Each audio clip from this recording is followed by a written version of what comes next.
बेलियों इस वेले मुल्क दे विच पंजाब कॉलेज के हवाले नाल जो जिहड़ा एक वाक़या मुबैना तौर पर आख्या जा रहा है कि होया है रेप वाला, उहदे हवाले नाल रोकण के बावजूद गौरमेंट जिहड़ी है उस काफ़ी ज़्यादा कोशिश की है कि एहतजाज के नाम के उत्ते तोड़ फोड़ भन त्रोड़ जिहड़ी हुंदी पई है उहनूं रोकिया जाए, लेकिन गौरमेंट किसी भी तरीके उहदे विच कामयाब हुंदी नज़र नहीं आउंदी पई।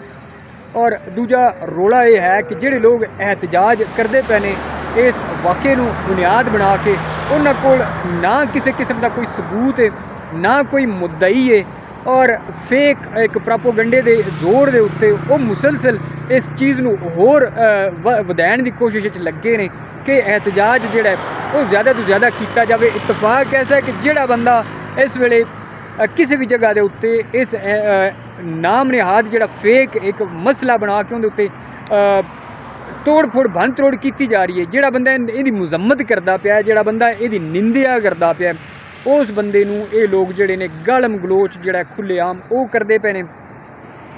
ताकि किसी तरीके जिहड़ा है इहदी मुजम्मत करने वाले लोग जिहड़े ने वो पिछां हट जाण, या जिहड़े लोग आखदे पे ने कि नहीं होना चाहिए वो पिछां हट जाण। मैं कुछ वीडियोज़ वेखदा पिया जिंदे विच पंजाब कॉलेज के अंदर बिल्डिंग के स्टूडेंट जिहड़े ने वो चीज़ां त्रोड़ त्रोड़ के भन त्रोड़ करते पे ने, बाहर सटदे पे ने। गुजारिश ये है कि मुल्क दे विच वैसे ही मैं आना कि जिहड़े स्कूल कॉलेज बहुत ज़्यादा घट ने, यूनिवर्सिटियां घट ने,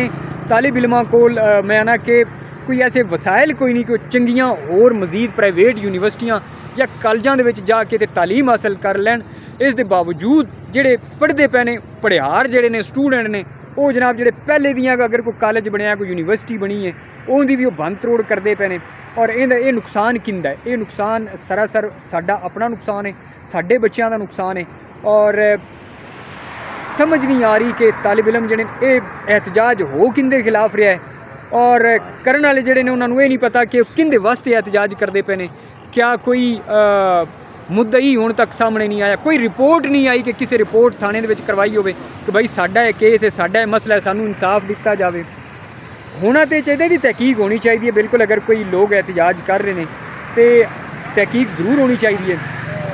लेकिन एक वाक़या जिहड़ा जिन्हों आख्या जा रहा है कि वो है ही कोई नहीं, लेकिन इस दे बावजूद जिहड़ा धक्के दे नाल उसमें एक वड्डे लैवल का मसला बना के और जिहड़ी भन त्रोड़ की जा रही है वो एक मैं आना कि बड़ी गलत गल है, ये चीज़ नहीं होनी चाहिए। और इस तरह तो कल कोई भी सोशल मीडिया के उत्ते होर कोई मसला कोई बना के और उहदे उत्ते भन त्रोड़ शुरू करवा सकता है, जलाओ घेराव करवा सकता है, तो इसका मतलब ये है कि ये बड़ा खतरनाक डेंजरस टूल के तौर पर वरत्या जा रहा है सोशल मीडिया नूं। सोशल मीडिया के उत्ते भी मैं आना कि थोड़ा बहुत कम से कम बंदे नूं कोई सोच समझ होनी चाहिए कि भाई किहड़े चीज़ के उत्ते वायरल करना चाहिए, किहड़ी चीज़ के पिछे अन्नेवाह जाना चाहिए या नहीं जाना चाहिए। और गौरमेंट नूं भी थोड़ा बहुत इस हवाले नाल अपना लाया अमल जरूर बनाना चाहिए ताकि जिहड़ा सोशल मीडिया नूं वरत्या जांदा गलत तरीके दे नाल उहदी कोई रोकथाम मुमकिन हो सके। और बाकी ये कि जिहड़े आम स्टूडेंटां नूं या लोकां नूं जिहड़ा पकड़िया जा रहा उन्हां दी बजाय जिहड़े इन्हां दे मास्टर माइंड ने जिहड़े इन्हां नूं पिछू